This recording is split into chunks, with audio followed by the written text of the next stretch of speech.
औज़ुबिल्लाहि मिनश्शैतानिर्रजीम बिस्मिल्लाहिर्रहमानिर्रहीम वस्सलातु वस्सलामु अलैका या सय्यदी या रसूल अल्लाह। अजीज़ाने मुहिब्बुल वतन उस्मान फिरोज़ गाजी का आपको सलाम पहुँचे। आज के वीलॉग में आपको दो बहुत ही अहम बातें बताऊंगा। एक ये कि किसी भी मुल्क की जो एजेंसियां हैं वो काम कैसे करती हैं, अगर वहां पे कोई तबाही लानी हो, मुआशरे में नफरत फैलानी हो या इस तरह का कोई भी काम करना हो तो वो कैसे किया जाता है। और दूसरा ये कि आदिल राजा कौन है और उसको किसने बनाया है। और वो जो खामोश मुजाहिदों का तस्करा करता रहता है, बोलता रहता है, वो कौन। तो जनाब, खामोश मुजाहिद जो आदिल राजा बगोड़ा कहता है वो नहीं है, बल्कि मैं सबूतों से आपको पहचान करवाऊंगा कि वो हैं कौन।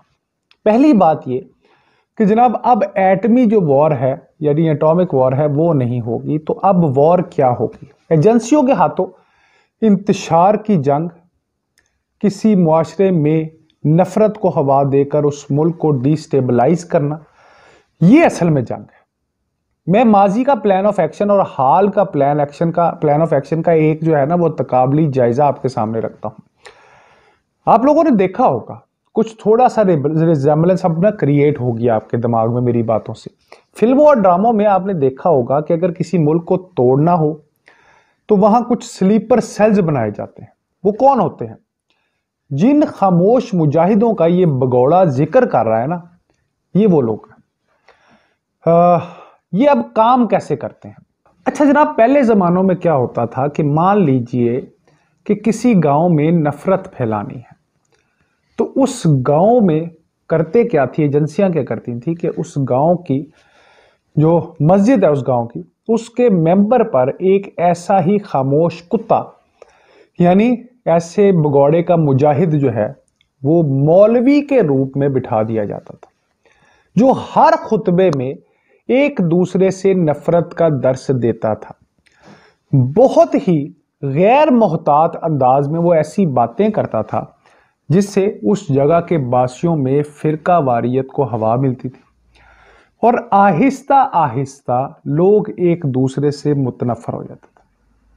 अब भाई गोरे की एक ना पॉलिसी है दुश्मन की, वो पॉलिसी ये है कि डिवाइड एंड रूल, यानी पहले तफरका डाला जाए, उसके बाद जब वो छोटे सेगमेंट्स में डिवाइड हो जाए लोग, तो फिर उनके ऊपर राज किया जाए। जब लोग एक दूसरे से इतने मुतनफर हो जाते हैं तो फिर इंतशार फैलता है और फिर इसको कुछ और पेड लोगों से उस मुद्दे को जो वो मौलवी बार बार बता रहा होता है फिरका वारियत का, उसको हवा दी जाती है और ऐसे वो मुआशरा जनाब तबाह हो जाता था।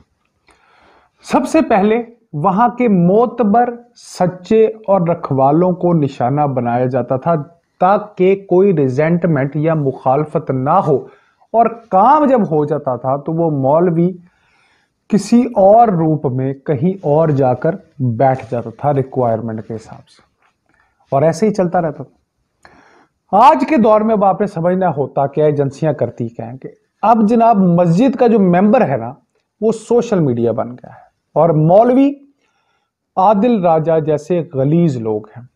अब आदिल राजा ही क्यों? अब जनाब ये क्यों एक दुश्मन के लिए एक आइडियल चॉइस था? एक पहली बात वो ये कि वो पाकिस्तानी था बदकिस्मती से। दूसरा साबिक फौजी था, ये भी बदकिस्मती से, जिसे जलील करके फौज से निकाला गया उसके अपनी करतूतों की वजह से। ऐसी सूरत हाल में ना वो कहते हैं ना कि दुश्मन का दुश्मन भाई दोस्त होता है।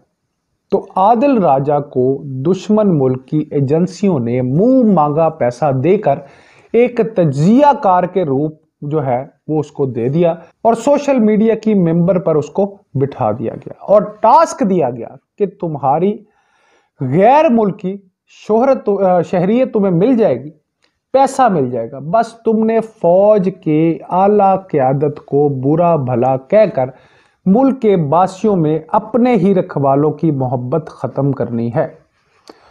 और वो इस फॉर्मूले पर रोज आता है जनाब और रोज भौंकता है और फिर चला जाता है।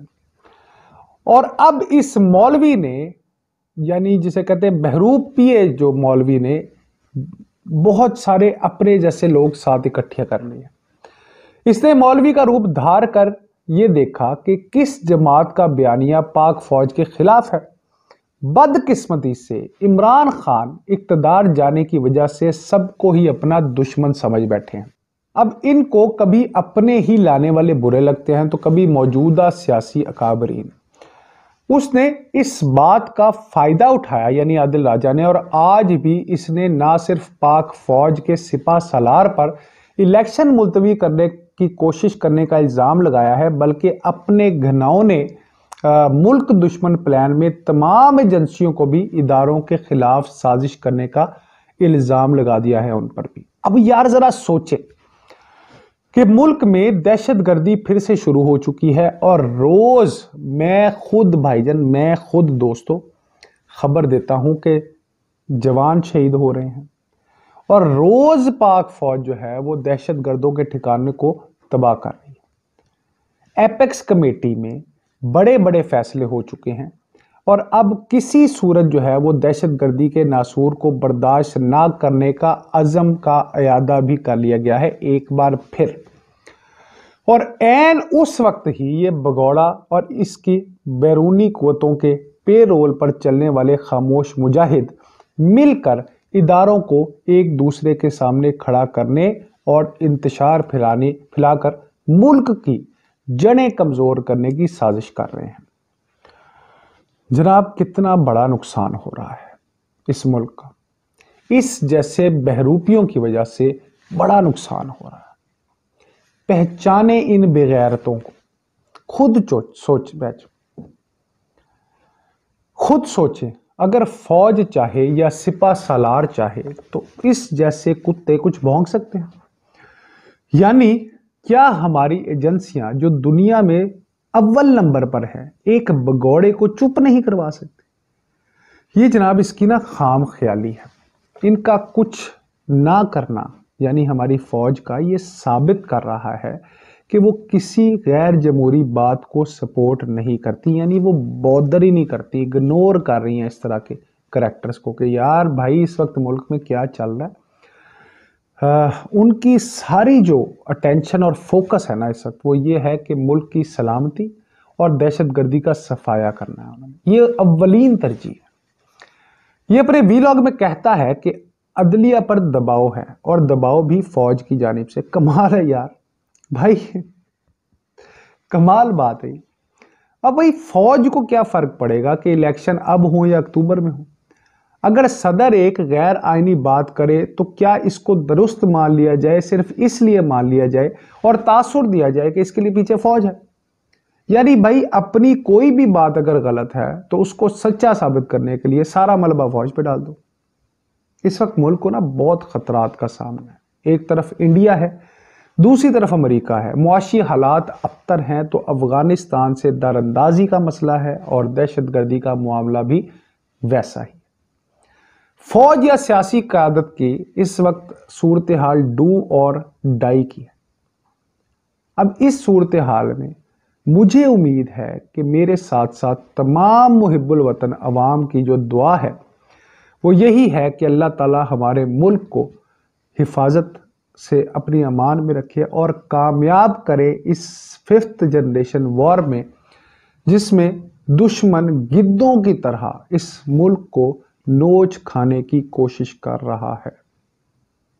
اس ملک کے لیے، اپنے لیے ایسے عناصر کو بھرپور جواب دیں، کیونکہ پاکستان آپ سے ہے اور اس ملک کے رکھوالوں سے۔